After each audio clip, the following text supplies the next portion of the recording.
السلام علیکم ورحمۃ اللہ وبرکاتہ۔ امجد پرانے قبرستان میں گورکن تھا۔ غربت کے باوجود بچوں کو پڑھانے کا شوق تھا۔ دونوں میاں بیوی دن رات محنت کر رہے تھے، مگر ایک دن پولیس آئی اور امجد کو گرفتار کر کے لے گئی، کیونکہ کوئی شخص بازار میں پرانے کفن کم قیمت پر بیچ رہا تھا۔ پولیس نے تفتیش شروع کی تو چور پکڑا گیا۔ چور کو دیکھ کر امجد کی آنکھیں پھٹی کی پھٹی رہ گئیں، کیونکہ یہ چور کوئی اور نہیں بلکہ اس کا اپنا۔ دنیا میں کچھ کام ایسے ہوتے ہیں جن کو کرنے والا خود کو کمتر نہیں سمجھتا، لیکن معاشرہ اسے کبھی عزت کی نگاہ سے نہیں دیکھتا۔ جیسا کہ گٹر صاف کرنے کا کام، لوگ کہتے ہیں کہ لوگ گندا کام کرتے ہیں، لوگوں کی زندگیوں میں ہاتھ ڈالتے ہیں، لیکن بندہ ان سے پوچھے، اگر یہ کام وہ لوگ نہیں کریں گے تو کون کرے گا؟ اور اگر یہ کام نہ کیا جائے تو معاشرہ کس طرف جائے گا؟ پورا معاشرہ گندگی کا ڈھیر بن جائے گا، بیماریاں عام ہو جائیں گی۔ پتہ نہیں لوگ چھوٹے کام کرنے والوں کو چھوٹا دن سمجھ لیتے ہیں۔ میں بھی انہی میں سے ایک ہوں۔ میں امجد ہوں اور میرا کام قبریں کھودنا ہے۔ مجھے گورکن کہا جاتا ہے۔ لوگ مجھے گندی نظروں سے دیکھتے ہیں، کہتے ہیں پتہ نہیں اس نے کیسی سزا پائی ہے کہ دن رات مردوں کے ساتھ رہتا ہے، قبریں کھودتا ہے، جنازوں کو کندھا دیتا ہے، مٹی میں انسانوں کو دفن کرتا ہے اور پھر اکیلا بیٹھا ان کی قبروں کی حفاظت بھی کرتا ہے۔ لیکن کوئی یہ نہیں سوچتا کہ اگر میں یہ کام نہ کروں تو پھر یہ کام کرے گا کون؟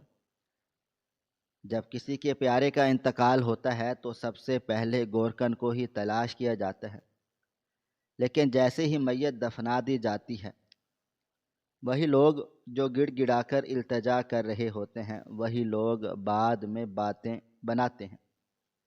میں اکثر سوچتا تھا کہ کیا واقعی میں اتنا برا ہوں؟ کیا واقعی مردوں کے ساتھ رہنا میرے نصیب کی سزا ہے؟ کیا میرے بچوں کا نصیب بھی اسی مٹی سے جڑا رہے گا؟ لیکن میں نے فیصلہ کر لیا تھا کہ میرے بچے یہ زندگی نہیں گزاریں گے۔ یہ کام میرے باپ دادا کرتے آئے تھے۔ قبرستان میں ہی ہمارا گھر تھا۔ ہمیں ایک چھوٹا سا کمرہ دیا گیا تھا، جس کے ساتھ ایک پرانا سا کچن تھا اور ایک چھوٹا سا باتھ روم جو ہم نے خود بنایا تھا۔ میری بیوی اسی جگہ پر میرے ساتھ رہتی تھی۔ وہ میرے لیے دنیا کی سب سے وفادار عورت تھی۔ ہم نے بہت کچھ برداشت کیا تھا لیکن ہار نہیں مانی تھی۔ میرا بڑا بیٹا منیب جو 15 سال کا ہو چکا تھا اور چھوٹا بیٹا ابھی 8 سال کا تھا، دونوں سکول جاتے۔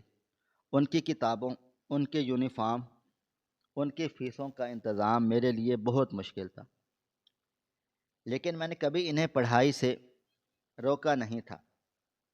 میری پڑھائی بھی تو اسی طرح رک گئی تھی۔ مجھے پڑھنے کا بہت شوق تھا، لیکن میرے باپ نے کہا کہ پڑھائی کرنے سے کیا ہوگا؟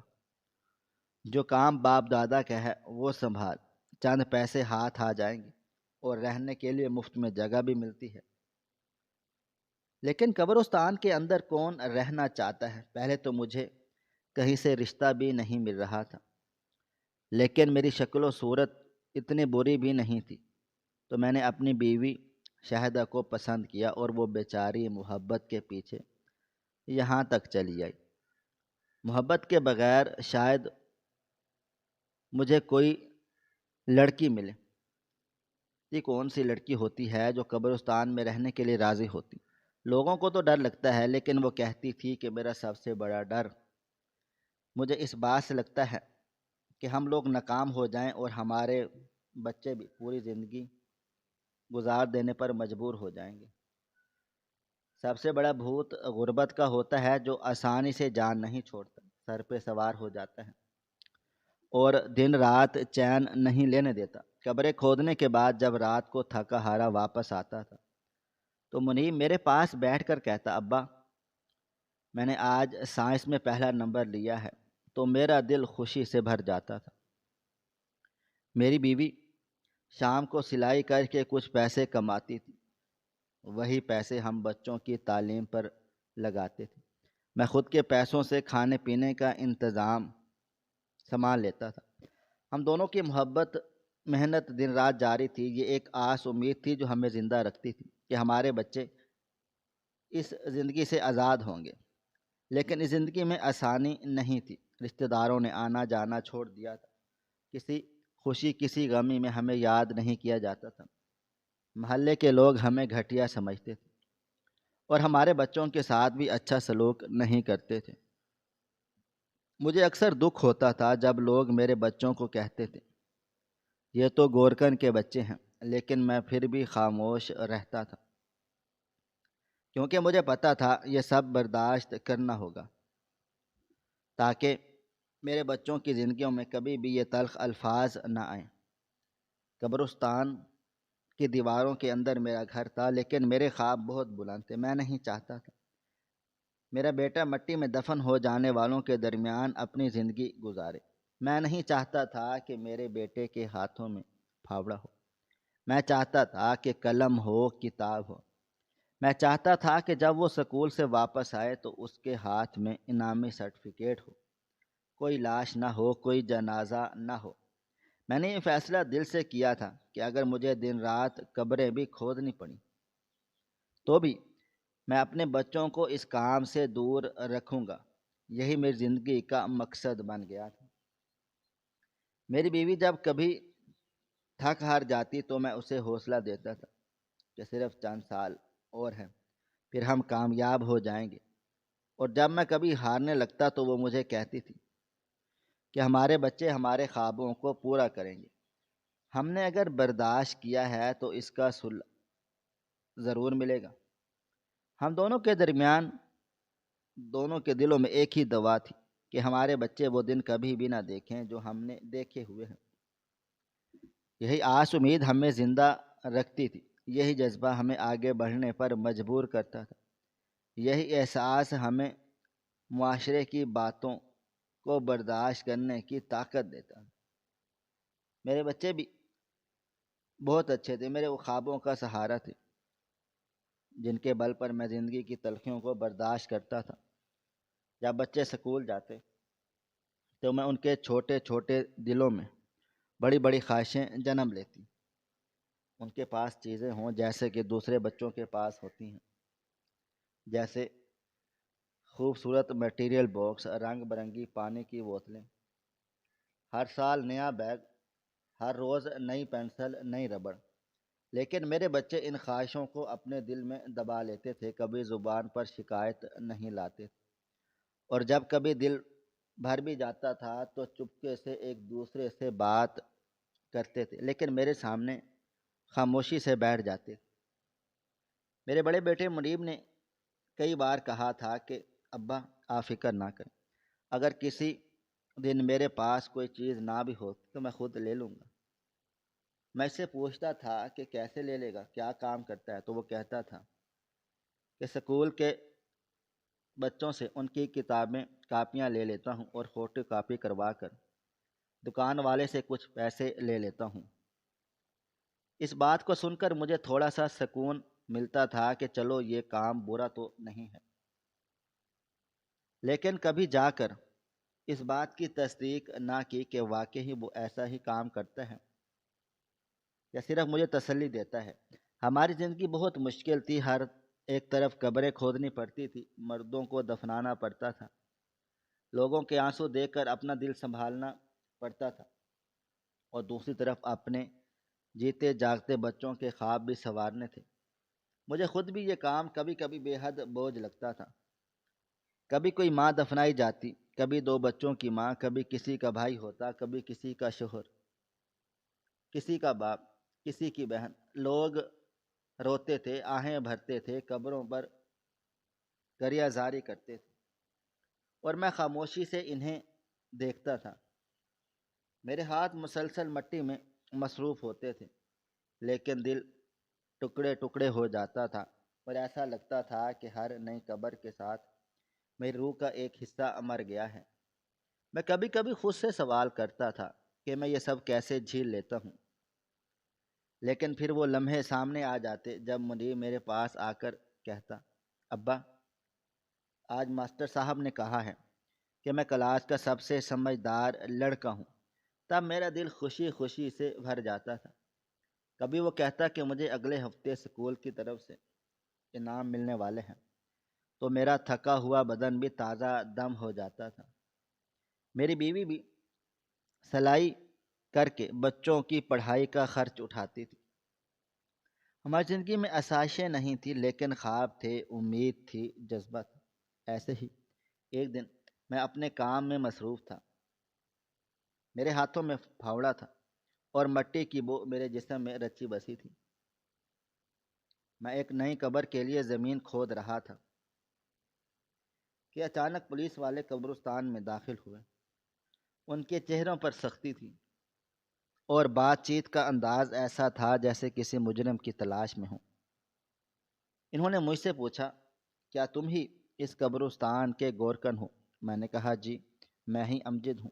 کیا بات ہے سرکار؟ تو انہوں نے کہا کہ ہمارے ساتھ چلو، جو بات ہے وہ وہاں بتائیں گے، تمہاری خاطر تواضع کرنی ہے۔ میں حیران رہ گیا، ان کا انداز کچھ عجیب سا تھا، مجھے لگا کوئی بڑی بات ہونے والی ہے۔ میری بیوی بھی باہر آ گئی، اس نے کہا کہ آپ کیسے لے جا سکتے ہیں؟ کوئی اجازت نامہ ہے آپ کے پاس؟ تو وہ پولیس والا غصے سے بولا کہ تم لوگ شکل سے تو شریف لگتے ہیں، لیکن کام ایسا کرتے ہو کہ پولیس نہ آئے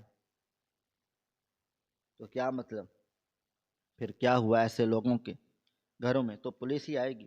میں نے کہا کہ ہم نے کون سا جرم کیا ہے، ہم تو بس قبریں کھودتے ہیں۔ پھر انہیں نے کہا کہ ہمیں خبر ملی ہے کہ اس قبرستان سے کفن چوری ہو رہے ہیں اور کوئی ان کفنوں کو بازار میں بیچ رہا ہے۔ یہ بات سن کر میرے ہوش اڑ گئے کہ میرے ہوتے ہوئے کفن چوری ہو رہے ہیں اور مجھے پتہ بھی نہیں۔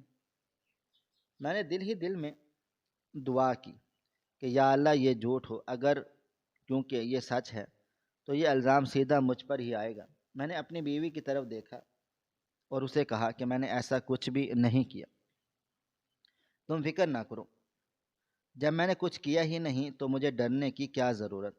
پھر میں پولیس والوں کے ساتھ چل دیا۔ راستے بھر دل بے چین تھا، ذہن میں سوالوں کی آندھیاں چل رہی تھیں۔ سوچ رہا تھا کہ اگر انہوں نے کوئی جھوٹا الزام لگایا تو میں کیا کروں گا، اگر وہ ثبوت مانگے تو میرے پاس کیا ہوگا؟ کیا میرے بچے میرے بغیر رہ سکیں گے؟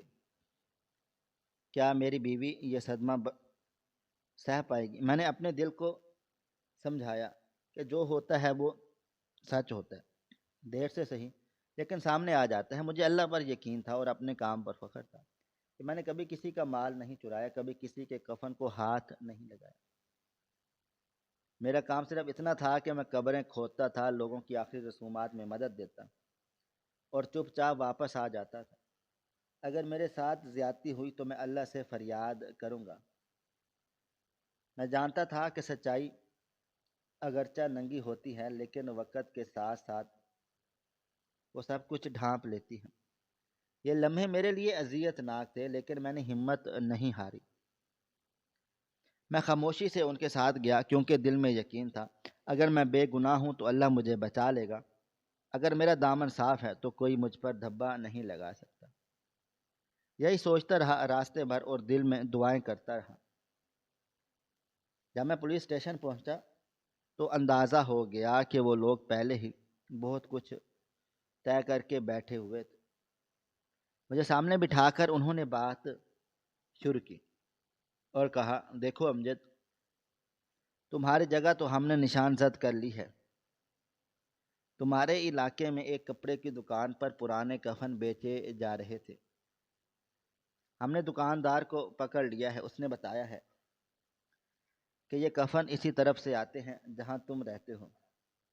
وہ قبرستان کا ذکر کر رہا تھا، ساتھ ہی انہوں نے یہ بھی کہا کہ ہمارے پاس ویڈیو ثبوت بھی ہے، سی سی ٹی وی کیمرہ جو ساتھ والے گھر پہ لگا تھا، اس میں رات کے وقت کوئی شخص قبرستان سے نکلا، کچھ ہاتھ میں لے کر دوسری طرف گیا۔ انہوں نے کہا ہے کہ ہم سب کچھ جانتے ہیں، بس تم مان لو کہ یہ کام تم نے ہی کیا ہے، کیونکہ تمہارے علاوہ اور کوئی بھی نہیں جا سکتا اور نہ ہی کوئی اندر آ سکتا ہے اور نہ کوئی اور راستہ ہے۔ تم اگر ابھی مان لوگے تو ہم تمہیں نرم سزا دلوائیں گے، کیونکہ تم غریب ہو اور تمہارے بچوں کا بھی لحاظ ہے، ورنہ جب کیس چلے گا تو بات لمبی ہو جائے گی اور ہم مجبور ہوں گے۔ قانون کے مطابق سختی کرنے پر میں نے ان کی ساری بات سننے کے بعد اطمینان سے جواب دیا۔ اگر میں نے کچھ ایسا کیا ہوتا تو شاید میں ڈر کے مان بھی لیتا، لیکن جب میں نے ایسا کوئی جرم ہی نہیں کیا تو صرف اس لیے کہ میں غریب ہوں، صرف اس لیے کہ میرے پاس وکیل نہیں ہے، میں اپنے آپ کو مجرم تسلیم کر لوں؟ یہ ممکن نہیں ہے۔ میں نے کہا یہ کام ہمارا خاندانی کام ہے اور ہم اس کام کو کبھی بھی شرمندگی نہیں بنایا، ہم نے اس کو ایمانداری کے ساتھ نبھایا ہے۔ میرے ماں باپ دادا نے یہی کام کیا تھا اور میں بھی اسی کام کو عزت سے کرتا ہوں۔ ہاں، معاشرے نے ہمیں کبھی عزت نہیں دی، لیکن ہم نے کبھی خود کو کمتر نہیں سمجھا۔ جو میت ہمارے پاس آتی ہے ہم اسے امانت سمجھ کر دفناتے ہیں اور اس کے ساتھ بے ایمانی کا تصور بھی نہیں کرتے۔ ہم مٹی کے ساتھ جڑ کر بھی اپنے ضمیر کو زندہ رکھتے ہیں۔ اس پر تفتیشی افسر نے طنزیہ مسکراہٹ کے ساتھ کہا کہ تم نے تو بڑی بڑی باتیں کر لی، خیر تم جیسے لوگوں سے باتوں سے نہیں مانتے۔ اب ہمیں تمہیں وہ ویڈیو دکھاتے ہیں جس کے بعد شاید تم خاموشی کے سوا کچھ اور نہیں کہنا آئے گا۔ میں اندر سے پریشان تھا، مجھے خوف ہونے لگا کہ آخر ویڈیو میں ہے کیا، کیونکہ میں نے تو کوئی ایسا کام نہیں کیا تھا جسے کیمرے میں قید کیا جا سکے۔ میرے دل میں ایک عجیب سا اضطراب پیدا ہو چکا تھا، اور اسی لمحے میری بیوی کا فون آیا، وہ بھی پریشان ہو رہی۔ اس نے کہا کہ کیا ہو رہا ہے؟ مجھے کچھ پتہ نہیں چل رہا، بس یہ کہنا تھا کہ چھوٹا بیٹا تو گھر واپس آ گیا ہے، لیکن منیب کا کچھ پتہ نہیں۔ وہ صبح اسکول کے لیے گیا تھا لیکن ابھی تک نہیں آیا۔ میں نے سمجھا کہ شاید وہ تمہارے پیچھے تھانے گیا ہو، اس لیے فون کیا۔ میں نے کہا منیب تو یہاں پر نہیں ہے، وہ میرے ساتھ نہیں آیا تھا۔ یہ سب سن کر میرے دل کی دھڑکن اور تیز ہو گئی۔ میں نے بیوی سے کہا تم پریشان نہ ہو، ابھی بات ہو رہی ہے، میں دیکھتا ہوں، جیسے ہی یہاں سے نکلتا ہوں سب پتہ کر لوں گا۔ لیکن اب ایک نئی فکر نے میرے دل و دماغ کو جکڑ لیا تھا۔ پولیس کی تفتیش اپنی جگہ، لیکن میرا بیٹا بھی غائب ہو چکا تھا۔ مجھے سمجھ ہی نہیں آ رہا تھا کہ میں کیا کروں۔ پولیس مجھے جانے دے گی یا نہیں، اور اگر منیب کہیں گم ہو گیا تو کون اسے ڈھونڈے گا؟ اسی بیچ تفتیشی افسر نے مجھے ٹی وی اسکرین کی طرف متوجہ کیا اور کہا اب دیکھو ویڈیو اور بتاؤ کہ تمہیں کچھ یاد آتا ہے یا نہیں۔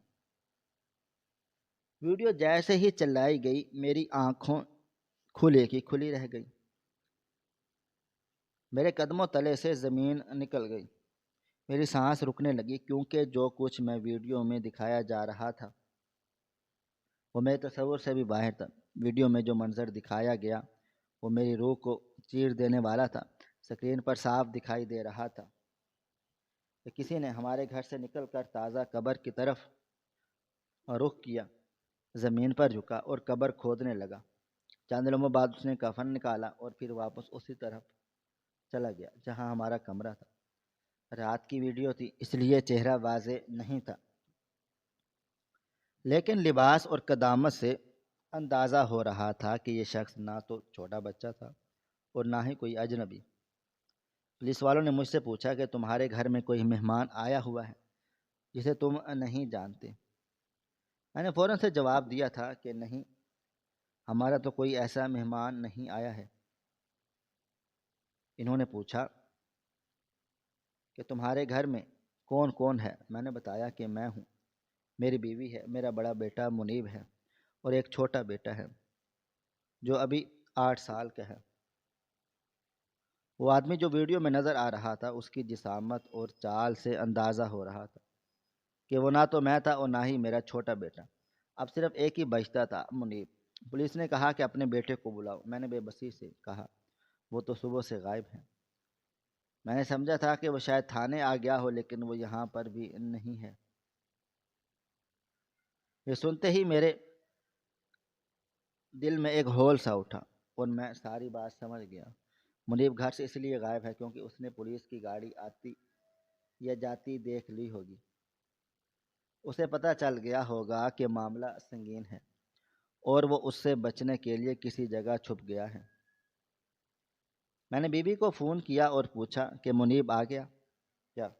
وہ کہنے لگی کہ ابھی تک وہ نہیں آیا، نہ کوئی خبر ملی ہے نہ کوئی پیغام۔ میں نے اسے کہا کہ آپ فوراً اس کے دوستوں سے پتہ کرواؤ، دیکھو کہاں جا سکتا ہے۔ کچھ ہی دیر کے بعد پتہ چلا کہ وہ اپنے ایک دوست کے گھر چھپا ہوا ہے۔ جب پولیس اسے لے کر آئی تو اس کی حالت دیکھنے کے قابل تھی۔ نہ چہرے پر خون تھا نہ آنکھوں میں روشنی، وہ بس خاموش کھڑا تھا۔ پولیس والوں نے سخت لہجے میں پوچھا، یہ سب تم نے کیا ہے منیب؟ منیب نے کچھ نہ کہا، بس خاموشی سے رونے لگا۔ اس کے آنسو مسلسل بہہ رہے تھے۔ پولیس والوں نے کہا، رو مت، صاف صاف بتاؤ کیا ہوا، تم نے ایسا کیوں کیا؟ اس پر منیب نے بہتے ہوئے آنسوؤں کے ساتھ آہستہ سے بولنا شروع کیا۔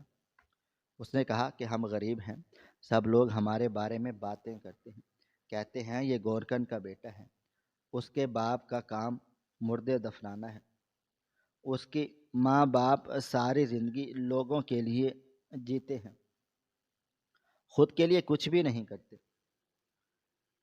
اس نے کہا کہ میں نے اپنی ماں کو دیکھا جو دن رات سلائی کرتی ہے، اور میرے باپ کو دیکھا جو قبرستان میں قبریں کھودتا ہے، خود پھٹے کپڑوں میں رہتا ہے لیکن ہماری ہر خواہش پوری کرتے ہیں، لیکن میں کچھ بھی نہیں کر سکتا تھا۔ سکول کے ساتھ اگر کوئی کام کرتا تو پڑھائی خراب ہو جاتی، اس لیے میں نے یہ سب کیا۔ میں مانتا ہوں یہ گناہ ہے، لیکن میری نیت بری نہیں تھی، مجھے معاف کر دو۔ پولیس والے کا دل بھی نرم پڑ گیا۔ وہ ایک لمحے کے لیے خاموش ہوا اور پھر نرم لہجے میں بولا، تم نے جو کیا وہ غلط تھا، لیکن تمہارے جذبات کو ہم سمجھ سکتے ہیں۔ تمہارا جرم قابل معافی نہیں، لیکن تمہارے حالات ہمیں مجبور کرتے ہیں کہ ہم نرمی اختیار کریں۔ اس نے کہا کہ ہم نے اسکول سے بھی تصدیق کی ہے کہ یہ لڑکا واقعی بہت اچھا ہے، ہمیشہ فرسٹ آتا ہے، محنتی ہے، ذہین ہے، بس ایک لمحے کی جذباتی کمزوری نے اسے یہ سب کچھ کرنے پر مجبور کر دیا۔ پھر وہ مجھے ایک طرف لے گیا اور کہنے لگا، اب تم بتاؤ کیا کرنا ہے، اس کا کیس آگے بڑھایا جائے یا تم اس کو خود سنبھالو گے؟ کیونکہ اگر ہم نے کارروائی شروع کر دی تو پھر تمہارے بیٹے کی زندگی برباد ہو سکتی ہے۔ اس نے ایک موقع دیا کہ تم خود فیصلہ کرو کہ تم اپنے بیٹے کے لیے کیا چاہتے ہو۔ میں نے پولیس والے کی طرف دیکھا اور کہا، اگر کوئی قید ہونا چاہے تو وہ میں ہوں، کیونکہ میں اس کا باپ ہوں۔ میں نے اسے سنبھالنے میں کہیں نہ کہیں کوئی کمی چھوڑی ہوگی جس کی وجہ سے وہ اس طرف گیا۔ پولیس والا میری بات سن کر تھوڑا سا نرم ہوا، لیکن اس کا جواب سخت تھا۔ اس نے کہا، تمہاری بات جذباتی تو ہو سکتی ہے لیکن عقل کی بات نہیں، تم بے قصور ہو، تم نے کوئی جرم نہیں کیا، تم نے اپنی زندگی قبریں کھودتے ہوئے گزار دی، تم نے بچوں کو پڑھانے کی کوشش کی، تم نے ان کے لیے سب کچھ کیا، لیکن گناہ جس نے کیا وہ تمہارا بیٹا ہے۔ اگر اسے سزا نہ دی جائے تو اسے کبھی یہ احساس نہیں ہوگا کہ اس نے کیا کیا ہے۔ پولیس والا کہنے لگا کہ اگر ہم اسے معاف کر دیں گے تو شاید وہ اور لوگ بھی یہی سمجھیں گے کہ یہ جرم معمولی تھا، اور جو لوگ مستقبل میں ایسے کام کریں گے ان کے لیے بھی یہ چھوٹ بن جائے گی۔ لیکن پھر اس نے کہا کہ ہم چاہتے ہیں کہ اس بچے کی تعلیم بھی خراب نہ ہو، اس لیے اب تم ہی بتاؤ کہ کیا کریں، فیصلہ تمہارا ہوگا۔ ہم اس کی مرضی سے نہیں چلا سکتے۔ تم اگر معاف کرنا چاہو تو ہم معاف کر دیتے ہیں، اگر سزا دینا چاہتے ہو تو قانون کے مطابق کارروائی ہوگی۔ میں چپ رہا، کچھ لمحے سوچا، پھر بولا، میں نے پولیس والوں کو کہا کہ 10 دن کی اس کی سکول سے چھٹیاں ہیں، آپ اسے ان 10 دنوں کے لیے قید کر لیجیے تاکہ اسے پتہ چلے کہ جرم کتنا بھاری ہوتا ہے، اور اسے جیل کی ہوا کھلائیں، اس کی غلطی کا احساس دلائیں، لیکن اس کی تعلیم کو متاثر نہ ہو۔ اس کے بعد اسے چھوڑ دیجیے گا۔ پولیس والے نے میری بات کو سنا اور کہا، تم نے بہت عمدہ فیصلہ کیا ہے، یہی بہتر ہوگا۔ ہم بھی یہی چاہتے تھے کہ سزا بھی ملے اور مستقبل بھی نہ بگڑے۔ اس کے بعد پولیس نے منیب کو باقاعدہ قید کر لیا اور اس کو ہتھ کڑی پہنائی گئی تاکہ اسے اپنی غلطی کا وزن محسوس ہو سکے۔ وہ منظر میرے لیے آسان نہیں تھا، باپ ہوں آخر کیسے برداشت کرتا جب اپنا بیٹا ہاتھوں میں ہتھ کڑی لیے پولیس کے ساتھ جا رہا ہو۔ لیکن میں نے دل پر پتھر رکھا اور سوچا، یہ سختی آج ضروری ہے تاکہ کل کو وہ کوئی بڑی غلطی نہ کرے۔ جب میری بیوی کو یہ سب پتہ چلا تو وہ رونے لگی، اس کا دل ٹکڑے ٹکڑے ہو گیا۔ اس نے کہا، ہم نے اس کی تربیت میں کوئی کسر نہیں چھوڑی، ہم نے اپنا سب کچھ قربان کیا تاکہ وہ عزت سے جیے، لیکن اس نے ہمیں شرمندہ کر دیا۔ میں نے اسے تسلی دی کہ غربت ہی انسان سے ایسے فیصلے کروا دیتی ہے، غلطی ہوئی ہے لیکن وہ ابھی بچہ ہے، سمجھ جائے گا، تم فکر نہ کرو۔ ان 10 دنوں میں ایک بار بھی اس سے ملنے نہیں گیا، نہ اسے کوئی پیغام بھیجا۔ میں نے چاہا وہ ان دنوں کو اکیلے جیے اور اپنی غلطی پر سوچے۔ بس ایک بار پولیس والے کو فون کیا اور اس کی خیریت پوچھی۔ اس نے کہا کہ وہ بچہ بہت شرمندہ ہے، مسلسل روتا رہتا ہے، کہتا ہے کہ میں نے اپنے ماں باپ کو رسوا کر دیا ہے، مجھے یہاں سے نکال دیں، میں ایسا کچھ بھی نہیں کروں گا، میں وعدہ کرتا ہوں۔ اور 10 دن کے بعد جب میں واپس آیا تو اس کی حالت بدلی ہوئی تھی، آنکھوں میں پچھتاوا تھا، چہرے پر شرمندگی تھی۔ اس نے مجھ سے لپٹ کر روتے ہوئے کہا، ابا میں نے بہت بڑی غلطی کر دی ہے، مجھے معاف کر دے، میں کبھی ایسا کچھ بھی نہیں کروں گا۔ آپ نے جو مجھے موقع دیا وہ میری زندگی کا سب سے بڑا سبق ہے۔ اب میں صرف اور صرف پڑھائی کروں گا تاکہ آپ کا سر فخر سے بلند کر سکوں۔ یہ سب سن کر میرے دل کا بوجھ ہلکا ہو گیا۔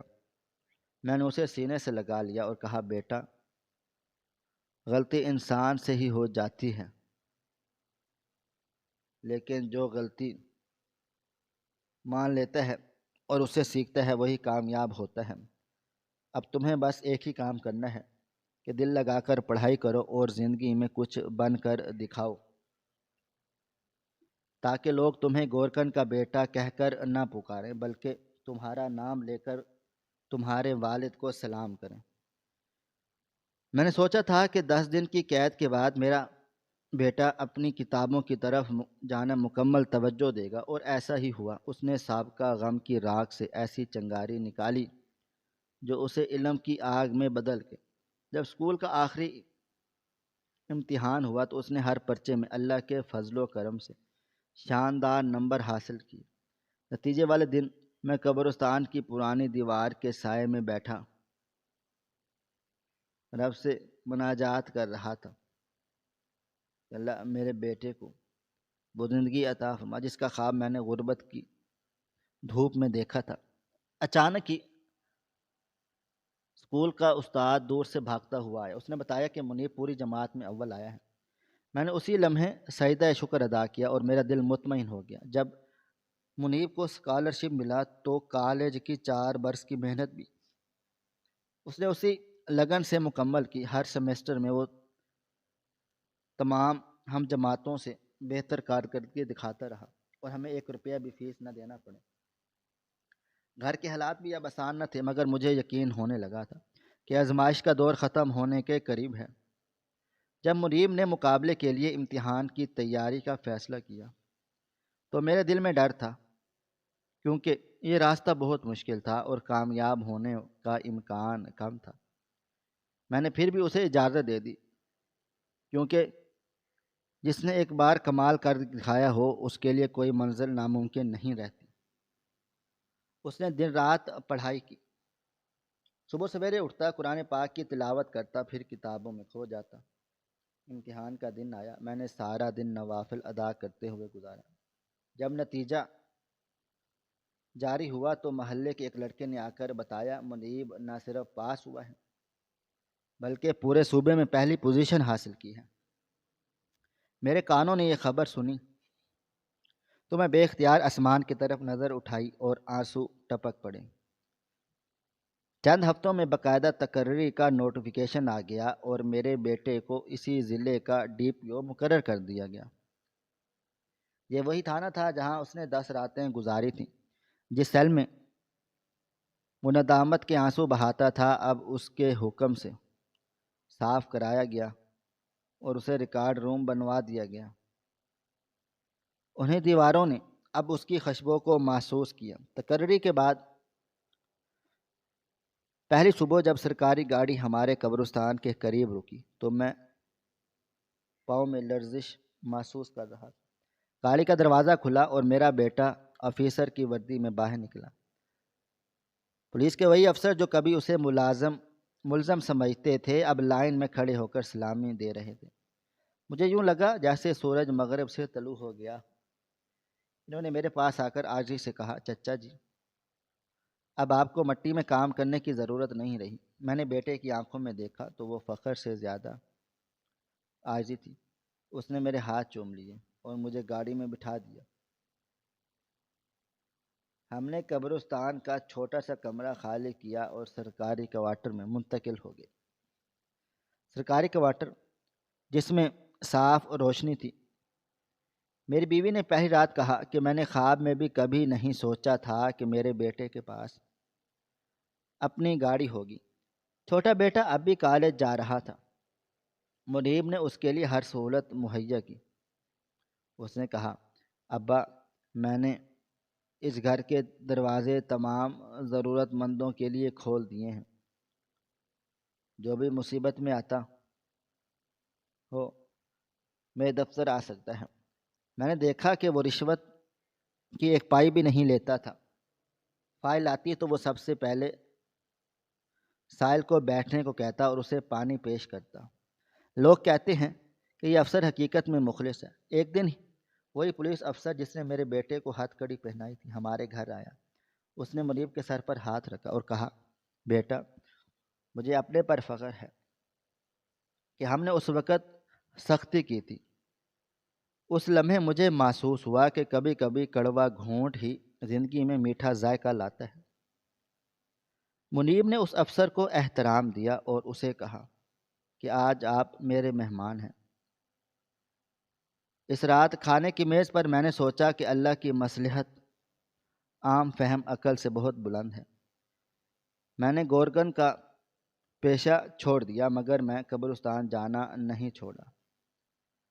ہر جمعے کو میں اپنے والدین کی قبروں پر جاتا تھا۔ منیب کبھی کبھی ساتھ جاتا اور قبروں کے گرد صفائی کرتا۔ اب وہ قبریں نئی سی لگتی تھی۔ لوگ مجھے سلام کرتے اور کہتے تھے، یہ DPO منیب احمد کے والد صاحب ہیں۔ میرے دل میں ایک عجب سکون اتر جاتا۔ میں جانتا تھا اگر میں نے اپنے بیٹے کو اس جرم کی مکمل معافی دے دی ہوتی تو شاید وہ کبھی اس نہج پر نہ پہنچتا۔ وقت کے ساتھ ساتھ منیب نے علاقے میں بہت سی تبدیلیاں کی۔ اس نے ایک دستکاری مرکز شروع کرایا جہاں شہداء کی بیویوں کو ملازمت ملی۔ اس نے اسکول کی عمارتیں مرمت کروائیں اور یتیم بچوں کی فیسیں ادا کی۔ وہ کہتا تھا، ابا، مجھے وہ راتیں کبھی نہیں بھولتی جب میں سیل میں تھا۔ وہی راتیں میری اپنی درسگاہ بن گئی تھیں۔ مجھے اپنی غلطی نے جو سبق دیا وہ کسی کتاب میں نہیں تھا۔ میں سنتا اور سر ہلاتا۔ چھوٹا بیٹا اب انجینئرنگ یونیورسٹی میں داخل ہو چکا تھا۔ منیب نے اس کی تمام فیسیں ادا کر دیں۔ ایک دن میرے بیٹے نے مجھ سے کہا، ابا، آپ نے زندگی بھر مٹی کھودی ہے، اب میں چاہتا ہوں کہ آپ زمین پر پھول اگائیں۔ اس نے میرے لیے ایک چھوٹا سا باغ خریدا۔ میں نے وہاں شجر کاری شروع کی۔ ہر صبح جائے نماز پر دعا کرتا اور پھر پودوں کو پانی دیتا۔ مجھے محسوس ہوا کہ مٹی اپنی مہک بدل لیتی ہے جب ہاتھوں میں تقدیر کی نرمی شامل ہو جائے۔ میں اب بھی اسی خوشبو سے جیتا تھا، مگر یہ خوشبو اب ساکن قبر کی نہیں بلکہ زندہ درختوں کی تھی۔ اب ہمارے پاس سرکاری گاڑی بھی تھی اور باوقار گھر بھی۔ لوگ جو کبھی ہمیں حقارت سے دیکھتے تھے اب ادب سے پیش آتے تھے۔ میں جانتا تھا کہ اصل تبدیلی دلوں میں آئی ہے، کیونکہ میرا نصیب بیٹا انصاف بانٹ رہا تھا۔ وہ ہر مظلوم کی فریاد سن کر کارروائی کرتا تھا، کوئی سفارش نہیں مانتا تھا۔ وہ اپنا ماضی نہیں بھولا تھا۔ جب کوئی غریب گورکن تھانے میں آتا تو منیب خود اٹھ کر اسے بٹھاتا اور کہتا، میں بھی تمہاری طرح مٹی سے اٹھا ہوا ہوں۔ میں نے ایسے سینکڑوں مناظر دیکھے اور ہر بار میری آنکھیں نم ہو جاتی تھی۔ سال بیتتے چلے گئے۔ منیب کے کام کی شہرت دور دور تک پھیل گئی اور اسے ایک اعلیٰ اعزاز بھی ملا جو صدر مملکت نے خود عطا کیا۔ وہ تمغہ جب میرے گھر کی دیواروں پر ٹنگا تو میں نے رب کی عظمت کا دوبارہ اعتراف کر دیا۔ میں نے سوچا کہ غربت آزمائش ہے، مگر جد و جہد ترک کر دینا اصل ناکامی ہے۔ میرا بیٹا اس حقیقت کا زندہ ثبوت ہے۔ میں اکثر نوجوانوں کو نصیحت کرتا ہوں کہ غلطی پر پردہ ڈالنا جرم کو بڑھاتا ہے۔ میں انہیں بتاتا ہوں کہ میں نے اپنے بیٹے کو جیل بھجوایا تھا تاکہ وہ اپنی غلطی کا مزہ چکھے۔ وہ میری بات سے وہ خاموشیوں سے سنتے ہیں اور ان کی آنکھوں میں حیرت ہوتی ہے۔ میں کہتا ہوں کہ اگر تم غلطی مٹا دو گے تو وہ سبق کیسے ملے گا؟ منیب خود بھی تقریبات میں یہی بات سناتا ہے کہانی، اور کہتا ہے، میرے والد نے مجھے حقیقی آزادی دی، نہ وہ سزا ہوتی نہ میں آج یہاں پر ہوتا۔ اب میرا چھوٹا بیٹا بھی اپنی ڈگری مکمل کر چکا ہے اور ایک نجی کمپنی میں ملازم ہے۔ گھر میں خوشی ہے، امن ہے اور عزت ہے۔ ہم جمعے کی رات سب ایک ساتھ کھانا کھاتے ہیں۔ منیب اپنی ڈیوٹی کی باتیں بتاتا ہے، چھوٹا بھائی اپنے منصوبے سناتا ہے۔ میری بیوی بھی کبھی حیران ہو کر مجھے دیکھتی ہے اور کہتی ہے، آپ نے سچ ہی کہا تھا، تعلیم ہی ہمیں قبرستان کی دیواروں سے باہر لے کر آئے گی۔ میں مسکرا کر کہتا کہ اصل تعلیم دل میں اللہ تعالیٰ کا خوف اور محنت کی لگن بسانا ہے۔ رات کو سونے سے پہلے میں بستر پر لیٹتا ہوں تو مجھے قبر کی مٹی کی ٹھنڈک یاد آتی ہے۔ میں نے عمر بھر اسی مٹی میں پسینہ بہایا ہے، مگر اب میرے ہاتھ نرم بستر پر ہیں اور میرے گرد سکون ہے۔ میں جانتا ہوں کہ یہ میری نہیں، میرے رب کی عنایت ہے۔ میں نے کوئی جائیداد جمع نہیں کی، میں نے کچھ پیسے ضرور بچا لیے ہیں، مگر اصل دولت میرے بچوں کی کامیابی ہے۔ میں سوچتا ہوں اگر اس دن میں نے اپنے بیٹے کو تھانے کے دروازے سے واپس لے لیا ہوتا تو شاید آج بھی میں قبرستان میں ہی رہ رہا ہوتا۔ شاید منیب کسی گلی کے کونے میں مزدوری کر رہا ہوتا۔ زندگی نے مجھے سکھایا کہ غربت جرم کی نہیں ہوتی، لیکن غربت سے نکلنے کی کوشش نہ کرنا خود پر ظلم ہے۔ میں نے مٹی کو کبھی نیچا نہیں سمجھا، میں نے مٹی کو ہمیشہ عزت دی اور مٹی نے مجھے عزت لوٹا دی، اور اب میں سر اٹھا کر چلتا ہوں۔ لوگ جب مجھے دیکھتے ہیں تو کہتے ہیں کہ یہ وہ شخص ہے جس نے قبر کی مٹی سے بیٹے کو آسمانوں تک پہنچا دیا۔ اس جملے نے میری ساری جد و جہد کا حاصل ہے۔ یوں میری کہانی اپنے اختتام کو پہنچ گئی۔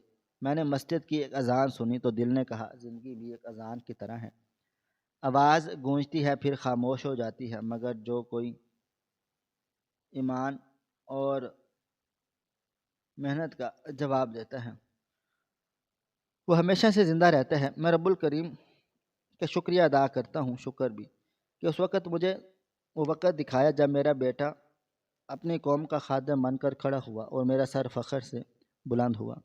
یہ تھی ایک گورکن کی داستان جو مٹی سے اٹھا اور عزت کے مینار تک پہنچ گیا۔ شکر ہے ناظرین، آپ کو ہماری آج کی کہانی کیسی لگی؟ کومنٹ باکس میں اپنی رائے کا اظہار ضرور کریں۔ مزید اس طرح کی سبق آموز کہانیاں سننے کے لیے ہماری ویڈیوز کو لائک کریں، شیئر کریں اور ہمارے چینل ایس ایف اسٹوریز کو ضرور سبسکرائب کر لیں۔ ملتے ہیں کل ایک نئی اور دلچسپ کہانی کے ساتھ۔ تب تک اپنا ڈھیر سارا خیال رکھیے گا۔ اللہ حافظ۔